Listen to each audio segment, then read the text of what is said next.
यही जगत की रीत है, यही जगत की नीत, मन के हारे हार है, मन के जीते जीत। दोस्तों, जीवन में हर इंसान को अपनी लड़ाई खुद लड़नी पड़ती है। अगर उसको अपने आप पे भरोसा होता है तो ये लड़ाई लड़ता ही नहीं है, इस लड़ाई को वो जीतता भी है। जय हिंद दोस्तों, मैं सुनील फौजी आपका स्वागत करता हूं अपने चैनल लाइव क्रेजी विद फौजी में। तो दोस्तों, जीवन में दो चीजें हैं जो आदमी के बस में नहीं होती। पहला जन्म, दूसरा मरण। बाकी इसके बीच की सारी चीजें डिपेंड करती हैं कि वो मानसिक और शारीरिक रूप से कितना बलवान है, ताकि वो उन चीजों को हासिल कर सके। तो आज हम इस वीडियो में इन दो बातों पर बात करेंगे। आप कोई विद्यार्थी हो, कोई कंपटीशन की तैयारी कर रहे हो, आप कोई नौकरी कर रहे हो, आप कोई अपना बिजनेस चला रहे हो, आप स्पोर्ट्स पर्सन हो, आप किसी भी फील्ड में हो, लेकिन अगर आप मानसिक रूप से और शारीरिक रूप से मजबूत हैं, बलवान हैं, तो आप जीवन के उस हर मुकाम को हासिल कर पाएंगे जो आप चाहते हैं। वर्तमान परिवेश में शारीरिक रूप से मजबूत होने की अपेक्षा मानसिक रूप से मजबूत होना बहुत ही आवश्यक है। यहां मैं एक अपना अनुभव शेयर करना चाहूंगा। बात 1991 की है, जब मेरी फर्स्ट पोस्टिंग सिक्किम में थी। सिक्किम से जब हम घर आते थे तो पहले दिल्ली आते थे, तो सिक्किम से पहले एनजेपी न्यू जलपाईगुड़ी आते थे, वहां से ट्रेन से दिल्ली। तो उस समय इतना रिजर्वेशन का ज्ञान भी नहीं था, ना इतना टाइम हुआ करता था। बस ये उम्मीद होती थी कि छुट्टी मिले और बड़े जुनून से हम अपना बैग उठाएं और ट्रेन पकड़ लें। तो बात दोस्तों मैं बताना चाह रहा हूं कि उस समय कुछ ट्रेनें थी, जैसे जहां तक मुझे याद है नॉर्थ ईस्ट तनसुकिया ब्रह्मपुत्र एक्सप्रेस, जिसमें फौजी डिब्बा आर्मी कंपार्टमेंट हुआ करता था। बड़ी मुश्किल से मैंने ट्रेन पकड़ी थी और मैं जब उस आर्मी डिब्बे में बैठा तो जगह थोड़ा कम थी, तो मैं बीच में जाके बैठ गया था। मैंने देखा साइड की बर्थ में, साइड की सीट पर एक अच्छा हट्टा कट्टा फौजी बैठा हुआ था। देखने में वो एक दो आदमी को आराम से निपटा सकता था। तो क्या हुआ, सब बैठे, सफर शुरू हो गया, रात का समय था, वो अचानक चिल्लाया। मैंने सोचा क्या हुआ है, देखा तो एक कॉकरोच उसके पीछे से निकला। उस कॉकरोच को देख के वो इतना हट्टा कट्टा इंसान फौजी इतना भयभीत हो गया, इतना डर गया कि उसको मैं यहां एक्सप्लेन नहीं कर पाऊंगा।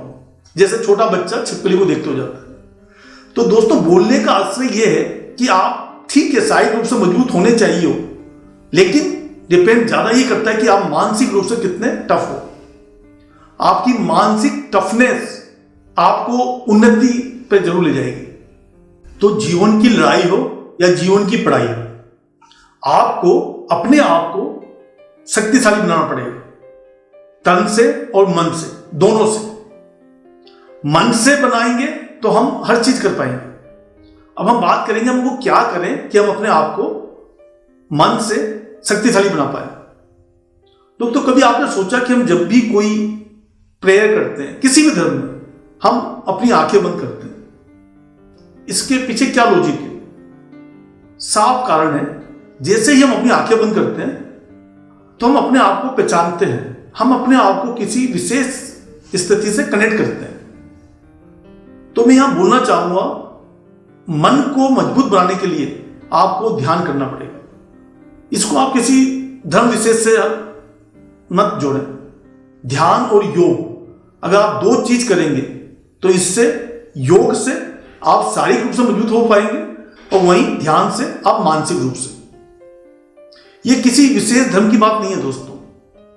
यही कारण है कि जितने पुराने लोग हुआ करते थे वो घंटों घंटों ध्यान किया करते थे। आप किसी विशेष इंसान को देखेंगे, आप अपने परिवार में देखें, रिश्तेदार में देखें, आस पड़ोस में देखें, जो व्यक्ति सफल है वो पक्का आपको शारीरिक और मानसिक रूप से फिट मिलेगा। उससे उस दो फील्ड में मेहनत कर रखी, इसलिए वो आज अपने हर मुकाम पर सफल है। तो सर, मैं यहां हर किसी से निवेदन करना चाहूंगा कि आप कम से कम अपने दिन का 1 घंटा अपने ऊपर जरूर दें। 15 से 20-25 मिनट आप फिजिकल एक्सरसाइज करें, योग करें, और वहीं पर आधा घंटा, पौन घंटा कम से कम आप ध्यान करें। अगर आप ये दोनों चीज करेंगे तो मैं विश्वास दिलाता हूं आप 30 से 40 दिन बाद अपने आप में फर्क महसूस कर पाएंगे। आप देखेंगे कि आप में पर्सनल कितनी इंप्रूवमेंट हो रही है धीरे धीरे।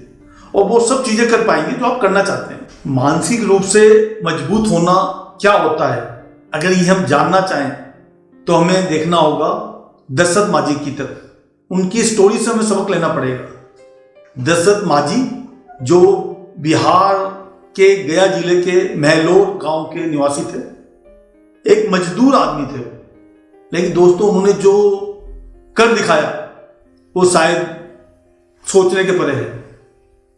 उन्होंने अपनी वाइफ, जो उनका गांव और खेत के बीच एक पहाड़ आता था जिसको पार करने में कम से कम 30-25 किलोमीटर लगते थे, वाइफ जब उनको खाना देने पानी देने उनको जाती थी घर से, तो एक दुर्घटना में उनका पांव स्लिप हो गया, उनका देहांत हो गया।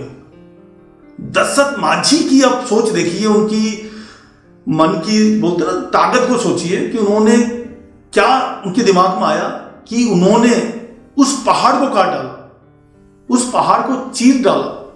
एक सामान्य आदमी 22 साल लगातार मेहनत की उसने, हथौड़ी से धीरे धीरे दिन रात लगा रहा। तो एक आम आदमी अगर ये मकाम हासिल कर सकता है, तो आप सोचो कि अगर मन से आदमी कुछ मान ले, छाप ले, अपने आप में सोच ले, तो क्या नहीं कर सकता। इसलिए कहा गया मन के हारे हारे, मन के जीते जीत। तो उन्होंने अपना एक स्लोगन बना लिया था, जब तक तोड़ेंगे नहीं तब तक छोड़ेंगे नहीं। तो इसी तरह नई पीढ़ी, नौजवान पीढ़ी या कोई भी इंसान जो कुछ करना चाहता है, उनको भी अपना एक संकल्प बनाना चाहिए कि जब तक फोड़ेंगे नहीं तब तक छोड़ेंगे नहीं। वीडियो अच्छी लगी हो तो दोस्तों लाइक करें। फिर हम मिलते हैं अगली दूसरी वीडियो में। जब तक जय हिंद, जय भारत।